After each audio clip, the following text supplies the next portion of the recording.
The strangers took their seats at the table willingly enough, for they were all hungry, and the platters were now heaped with good things to eat. In front of each place was a plate bearing one of the delicious dama fruit, and the perfume that rose from these was so enticing and sweet that they were sorely tempted to eat of them and become invisible. But Dorothy satisfied her hunger with other things, and her companions did likewise, resisting the temptation. "Why do you not eat the damas?" asked the woman's voice. "We don't want to get invisible," answered the girl. "But if you remain visible, the bears will see you and devour you," said a girlish young voice that belonged to one of the children. "We who live here much prefer to be invisible, for we can still hug and kiss one another and are quite safe from the bears. And we do not have to be so particular about our dress," remarked the man. "And Mama can't tell whether my face is dirty or not," added the other childish voice, gleefully. "But I make you wash it every time I think of it," said the mother, "for it stands to reason your face is dirty, Ianu, whether I can see it or not." Dorothy laughed and stretched out her hands. "Come here, please, Ianu and your sister, and let me feel of you," she requested. They came to her willingly, and Dorothy passed her hands over their faces and forms, and decided one was a girl of about her own age, and the other a boy somewhat smaller. The girl's hair was soft and fluffy, and her skin as smooth as satin. When Dorothy gently touched her nose and ears and lips, they seemed to be well and delicately formed. "If I could see you, I'm sure you would be beautiful," she declared. The girl laughed, and her mother said, "We are not vain in the Valley of Voe, because we cannot display our beauty, and good actions and pleasant ways are what make us lovely to our companions. Yet we can see and appreciate the beauties of nature, the dainty flowers and trees, the green fields, and the clear blue of the sky." "How about the birds and beasts and fishes?" asked Zeb. "The birds we cannot see, because they love to eat of the damas as much as we do, yet we hear their sweet songs and enjoy them. Neither can we see the cruel bears, for they also eat the fruit. But the fishes that swim in our brooks we can see, and often we catch them to eat. It occurs to me you have a great deal to make you happy, even while invisible," remarked the wizard. "Nevertheless, we prefer to remain visible while we are in your valley." Just then Eureka came in, for she had been until now wandering outside with Jim, and when the kitten saw the table set with food, she cried out, "Now you must feed me, Dorothy, for I'm half starved." The children were inclined to be frightened by the sight of the small animal, which reminded them of the bears, but Dorothy reassured them by explaining that Eureka was a pet and could do no harm even if she wished to. Then, as the others had by this time moved away from the table, the kitten sprang upon the chair and put her paws upon the cloth to see what there was to eat. To her surprise, an unseen hand clutched her and held her suspended in the air. Eureka was frantic with terror and tried to scratch and bite, so the next moment she was dropped to the floor. "Did you see that, Dorothy?" she gasped. "Yes, dear," her mistress replied. "There are people living in this house, although we cannot see them. And you must have better manners, Eureka, or something worse will happen to you." She placed a plate of food upon the floor, and the kitten ate greedily. "Give me that nice-smelling fruit I saw on the table," she begged when she had cleaned the plate. "Those are damas," said Dorothy, "and you must never even taste them, Eureka, or you'll get invisible, and then we can't see you at all." The kitten gazed wistfully at the forbidden fruit. "Does it hurt to be invisible?" she asked. "I don't know," Dorothy answered, "but it would hurt me dreadfully to lose you." "Very well, I won't touch it," decided the kitten, "but you must keep it away from me, for the smell is very tempting." "Can you tell us, sir or ma'am," said the wizard, addressing the air, because he did not quite know where the unseen people stood, "if there's any way we can get out of your beautiful valley and on top of the earth again?" "Oh, one can leave the valley easily enough," answered the man's voice, "but to do so you must enter a far less pleasant country. As for reaching the top of the earth, I have never heard that it is possible to do that, and if you succeeded in getting there, you would probably fall off." "Oh, no," said Dorothy. "We've been there, and we know." "The Valley of Voe is certainly a charming place," resumed the wizard, "but we cannot be contented in any other land than our own for long.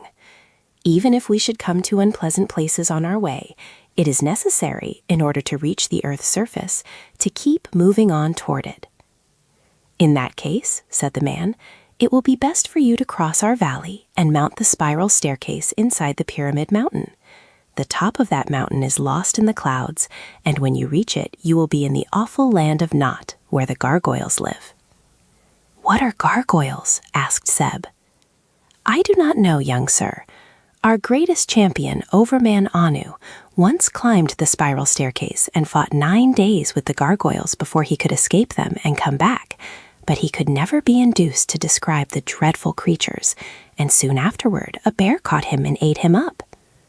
The wanderers were rather discouraged by this gloomy report, but Dorothy said with a sigh, "If the only way to get home is to meet the Gurgles, then we've got to meet 'em. They can't be worse than the Wicked Witch or the Gnome King." "But you must remember you had the Scarecrow and the Tin Woodman to help you conquer those enemies," suggested the wizard. "Just now, my dear, there is not a single warrior in your company." "Oh, I guess Zeb could fight if he had to. Couldn't you, Zeb?" asked the little girl. "Perhaps, if I had to," answered Zeb doubtfully. "And you have the jointed sword that you chopped the vegetable sorcerer in two with," the girl said to the little man. "True," he replied, "and in my satchel are other useful things to fight with." "What the gargoyles most dread is a noise," said the man's voice. "Our champion told me that when he shouted his battle cry, the creatures shuddered and drew back, hesitating to continue the combat. But they were in great numbers, and the champion could not shout much because he had to save his breath for fighting." "Very good," said the wizard. "We can all yell better than we can fight, so we ought to defeat the gargoyles." "But tell me," said Dorothy, "how did such a brave champion happen to let the bears eat him? And if he was invisible and the bears invisible, who knows that they really ate him up?" "The champion had killed 11 bears in his time," returned the unseen man, "and we know this is true because when any creature is dead, the invisible charm of the Dama fruit ceases to be active, and the slain one can be plainly seen by all eyes. When the champion killed a bear, everyone could see it, and when the bears killed the champion, we all saw several pieces of him scattered about, which of course disappeared again when the bears devoured them." They now bade farewell to the kind but unseen people of the cottage, and after the man had called their attention to a high, pyramid-shaped mountain on the opposite side of the valley and told them how to travel in order to reach it, they again started upon their journey. They followed the course of a broad stream and passed several more pretty cottages, but of course they saw no one, nor did anyone speak to them. Fruits and flowers grew plentifully all about, and there were many of the delicious damas that the people of Vaux were so fond of. About noon they stopped to allow Jim to rest in the shade of a pretty orchard, and while they plucked and ate some of the cherries and plums that grew there, a soft voice suddenly said to them, "There are bears nearby. Be careful." The wizard got out his sword at once, and Zeb grabbed the horsewhip. Dorothy climbed into the buggy, although Jim had been unharnessed from it and was grazing some distance away. The owner of the unseen voice laughed lightly and said, "You cannot escape the bears that way." "How can we escape?" asked Dorothy nervously, for an unseen danger is always the hardest to face.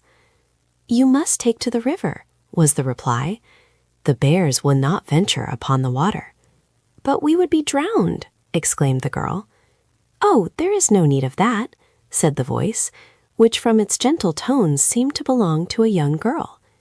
"You are strangers in the Valley of Vaux, and do not seem to know our ways, so I will try to save you." The next moment, a broad-leaved plant was jerked from the ground where it grew, and held suspended in the air before the wizard. "Sir," said the voice, "you must rub these leaves upon the soles of all your feet, and then you will be able to walk upon the water without sinking below the surface. It is a secret the bears do not know, and we people of Vaux usually walk upon the water when we travel, and so escape our enemies." "Thank you," cried the wizard joyfully, and at once rubbed a leaf upon the soles of Dorothy's shoes and then upon his own. The girl took a leaf and rubbed it upon the kitten's paws, and the rest of the plant was handed to Zeb, who, after applying it to his own feet, carefully rubbed it upon all 4 of Jim's hooves, and then upon the tires of the buggy wheels.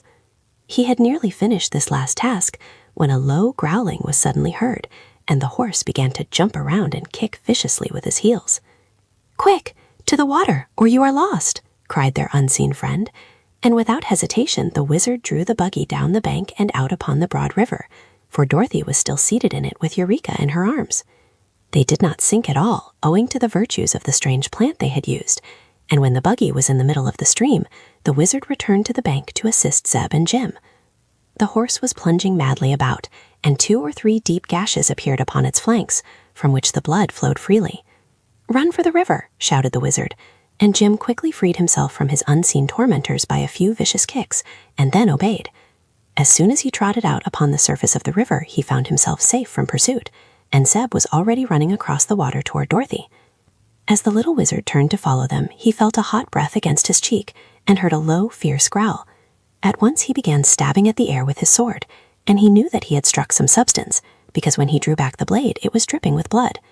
The third time that he thrust out the weapon, there was a loud roar and a fall, and suddenly at his feet appeared the form of a great red bear, which was nearly as big as the horse and much stronger and fiercer. The beast was quite dead from the sword's thrusts, and after a glance at its terrible claws and sharp teeth, the little man turned in a panic and rushed out upon the water, for other menacing growls told him more bears were near. On the river, however, the adventurer seemed to be perfectly safe. Dorothy and the buggy had floated slowly downstream with the current of the water, and the others made haste to join her. The wizard opened his satchel and got out some sticking plaster, with which he mended the cuts Jim had received from the claws of the bears. "I think we'd better stick to the river after this," said Dorothy. "If our unknown friend hadn't warned us and told us what to do, we would all be dead by this time." "That is true," agreed the wizard, "and as the river seems to be flowing in the direction of the Pyramid Mountain, it will be the easiest way for us to travel." Zeb hitched him to the buggy again, and the horse trotted along and drew them rapidly over the smooth water. The kitten was at first dreadfully afraid of getting wet, but Dorothy let her down, and soon Eureka was frisking along beside the buggy without being scared a bit. Once a little fish swam too near the surface, and the kitten grabbed it in her mouth and ate it up as quick as a wink. But Dorothy cautioned her to be careful what she ate in this valley of enchantments, and no more fishes were careless enough to swim within reach. After a journey of several hours, they came to a point where the river curved, and they found they must cross a mile or so of the valley before they came to the Pyramid Mountain. There were few houses in this part, and few orchards or flowers, so our friends feared they might encounter more of the savage bears, which they had learned to dread with all their hearts. "You'll have to make a dash, Jim," said the wizard, "and run as fast as you can go." "All right," answered the horse. "I'll do my best, but you must remember I'm old, and my dashing days are past and gone." All 3 got into the buggy, and Zeb picked up the reins, though Jim needed no guidance of any sort. The horse was still smarting from the sharp claws of the invisible bears, and as soon as he was on land and headed toward the mountain, the thought that more of those fearsome creatures might be near acted as a spur and sent him galloping along in a way that Dorothy catched her breath. Then Zeb, in a spirit of mischief, uttered a growl like that of the bears, and Jim pricked up his ears and fairly flew.